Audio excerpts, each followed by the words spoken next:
శ్రీ గురుభ్యో నమ. ఓం శ్రీ గణాధ్యక్షరాయ నమ. ఇక్కడ ఒక అద్భుతమైన ప్రశ్నకు మనం ఈరోజు యూనివర్సల్ ఛానల్ ప్రేక్షకులకు శుభాభినందనలుగా చెప్పుకుంటున్నాం. ఏ ఏ దానాలు చేయడం వల్ల ఏ ఏ ఫలితాలు వస్తాయి? చాలా అద్భుతమైన విషయం. ముఖ్యంగా ఒక భర్తృహరి సుభాషితం పద్యం ఒకటి ఉంది. దానము భోగము నాశము పూనికతో మూడు గతులు భువిధనమునకు, దానము భోగము నెరుగని దీనుని ధనమునకు గతి తృతీయమే పొసగు. మనం ధనము ఉన్నది అంటే ఒకటి 10 మందికి దానం చెయ్యాలి, లేకపోతే తానైనా అనుభవించాలి. ఈ రెండూ లేకపోతే ఆ ధనమునకు నాశనమే ఏర్పడటం, దొంగలు ఎత్తుకుపోవడమో చివరికి రాజులు ఎత్తుకుపోవడమో జరుగుతుంది. కాబట్టి దానము భోగము నాశము పూనికతో మూడు గతులు భువిధనమునకు, దానము భోగము నాశము పూనికతో మూడు గతులు భువిధనమునకు, దానము భోగము నిరుగని దీనుని ధనమునకు గతి తృతీయమే. తృతీయం అంటే నాశనం. అక్కడ ఆ పద. అందువల్ల ఇక్కడ మనం తెలుసుకోవాల్సిన విషయం, మనము భగవంతుడు ఇచ్చినటువంటి వరప్రసాదంగా మనకు ఉన్న దాంట్లో 10 మందికి దానం చేయడం ఒక బ్యాంకులో బ్యాలెన్స్ డబ్బు పెట్టుకున్నట్లు.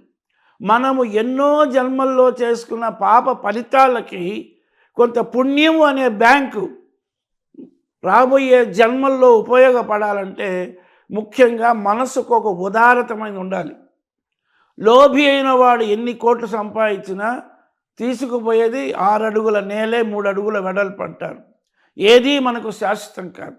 అందువలన ఉన్నంతలో ఆ దైవానుగ్రహంగా పూర్వజన్మ సుకృతంతో మనకి ఇచ్చినటువంటి ఆదాయాన్ని 10 మందికి ఉపయోగపడే విధంగా మనము పోయిన తర్వాత కూడా చేయవలసినటువంటి దానాలు అనేకాలు ఉన్నాయి. అలాగే మనకు సప్త సంతానాలను ఉన్నాయి. ఇవి చాలా ముఖ్యం. అంటే బావులు త్రవ్వించడం, దారి వెంపట నీడకు చెట్లు నాటించడం. పూర్వకాలంలో అశోకుని కాలంలో ఇవన్నీ చేసేవాళ్ళంట. ఆ విధంగా సప్త సంతానాలు, నీరు లేని వారికి నీరు తవ్వించడం. అన్నిటికంటే అన్నదానం చాలా గొప్పది. అన్ని దానముల కన్నా అన్నదానము గొప్ప అన్నారు. ఎందుకంటే మనం ఎంత డబ్బు ఇచ్చినా ఇంకా కావాలంటాం, కానీ కడుపు నిండకు అన్నం పెడితే ఇంకా చాలు అనేది అదొకటే. అందువలన మనం అనేక చోట్ల ఇప్పుడు అన్నదానం చేయడానికి మనకు అనేకమైన దేవాలయాలు ఉన్నాయి, ధర్మశాలలు ఉన్నాయి. అందులో మన హైందవ ధర్మశాస్త్రంలో మన హైందవ దేవాలయాలు చాలా ఉన్నాయి. అందువలన అన్ని దానాలలో అన్నదానము గొప్ప. ఉదాహరణకి తిరుమల కొండ తీసుకుంటాం. 85వ సంవత్సరంలో కీర్తిశేషులు ముఖ్యమంత్రిగా ఉన్న ఎన్టీ రామారావు గారు అద్భుతంగా యాదాళం కంపెనీ అటువంటి అతని ద్వారా రామయ్య అని ఒక మంచి వ్యాపారవేత్త మద్రాసులో, వారి చేత ఏర్పడినటువంటిది 85లో. ఈనాడు కోటాను కోట్లుగా ఈ మధ్యకాలంలోనే ఆ యొక్క అద్భుతమైనటువంటి రిలయన్స్ ఇండస్ట్రీ హెడ్ అంబానీ గారు కూడా ఆ యొక్క అన్నదానానికి సంబంధించినటువంటి వంటశాలకు సంబంధించిన ప్రయోగాలను ఇస్తానని ఎన్నో విధాలా వచ్చారు. అంటే ఎన్ని కోట్లు సంపాదించినా మనము తీసుకుపోయేది ఏది? కాబట్టి మనసు హృదయపూర్వకంగా మనం ఏది చేసినా ఆ దానాల్లో ఒకటి అన్నదానం. రెండవది విద్యాదానం. ఎవరైనా బీద పిల్లలు చదువుకుంటున్నప్పుడు వారికి అండగా కావలసినటువంటి వారి పరీక్ష విషయాలు కానీ, వారికి కావలసినటువంటి ఏదైనా సౌకర్యాలు చేయడం కానీ, విద్యను నేర్పించడం కానీ, అటువంటి పిల్లలు ఇప్పుడు మా ఊర్లో కూడా ఇంతకుముందు చిన్న పిల్లలంతా కూడా హాస్టల్ లేకపోతే మా ఇంటికి వచ్చి భోజనం చేసిపోయేవారు. అలాగా ఎంతోమందికి విద్యాదానం. మూడవది వైద్యదానం. ఎంతోమంది కళ్ళు కనపడిన వాళ్ళు ఉంటారు, నడవలేని వాళ్ళు ఉంటారు, ఆర్థిక పరిస్థితి దుస్థితిగా ఉన్న వాళ్ళు ఉంటారు.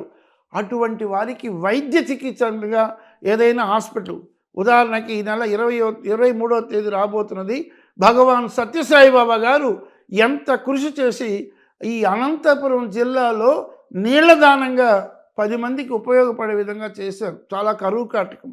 అలాగే అద్భుతంగా వారు ఒక వైద్యశాలను నిర్మించారు. అటువంటి దానమైనటువంటి విషయాల్లో ఒక యోగి పుంగవుడుగా 100 సంవత్సరాల వయసు ఈ 1926, 23 నవంబర్లో ఒక యోగిగా జ్యోతి స్వరూపంగా నాటి షిరిడీ బాబే నేను అన్నట్లుగా బాబా గారు ఒకసారి పుట్టపర్తిలో చెప్తే విన్నా.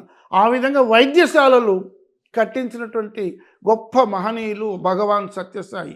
కాబట్టి అన్నదానము, విద్యాదానము, అలాగే వైద్యదానం, అలాగే బీద వాళ్ళకి వస్త్రదానం, ఇవన్నీ ఒక దానాలు. ఈ తర్వాత ఇంకొక ముఖ్యమైన చివరి విషయం, మన పితృదేవతలకు శాంతిగా మన ఇంటిలో చనిపోయిన తల్లికైనా తండ్రికైనా 12వ రోజు చేసే దానాలు 16 ఉన్నాయి.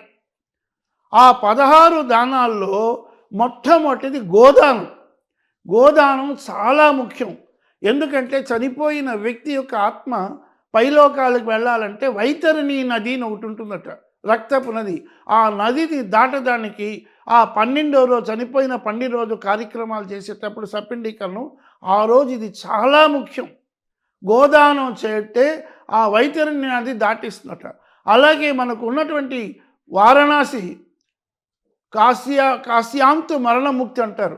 అటువంటి వారణాసిలో మన పితృదేవతలకు ముక్తి కావాలంటే ఆ భూమి క్షేత్రంలో నీరు పడే విధంగా ఆ యొక్క ధర్మపత్ని ఎవరైతే యజమానుడో ఆ ధర్మపత్ని ఆ యొక్క నీళ్లు పోస్తే ఆ యజమాని గోవు యొక్క తోకలో నీళ్లు పోసి ఆ బ్రాహ్మణుడికి కాశీ క్షేత్రంలో వదిలితే పితృదేవతలకు ముక్తి వస్తుందంటారు. ఎందుకంటే కాశీ ప్రళయకాలంలో కూడా భూమి అంతా మునిగిపోయి ఆ ప్రళయమైనా కూడా ఈశ్వరుడు శూలంతో ఎత్తిపెట్టాడంటే కాశీ క్షేత్రాన్ని. అలాగే అటువంటి అద్భుతమైనటువంటి గోదానం, అలాగే హిరణ్యదానం బంగారు, అలాగే రజిత దానం వెండి, ఆ విధంగా భూదానం భూలక్ష్మి కూడా, ఇవన్నీ కూడా షోడశ దానాల్లో ఒకటి 16లో. అలాగే దశ దానాలని నవగ్రహాలకు. ఇట్లా దానాలు చేయడం అనేది అపరకర్మ రోజు మాత్రమే చెప్తున్నాం.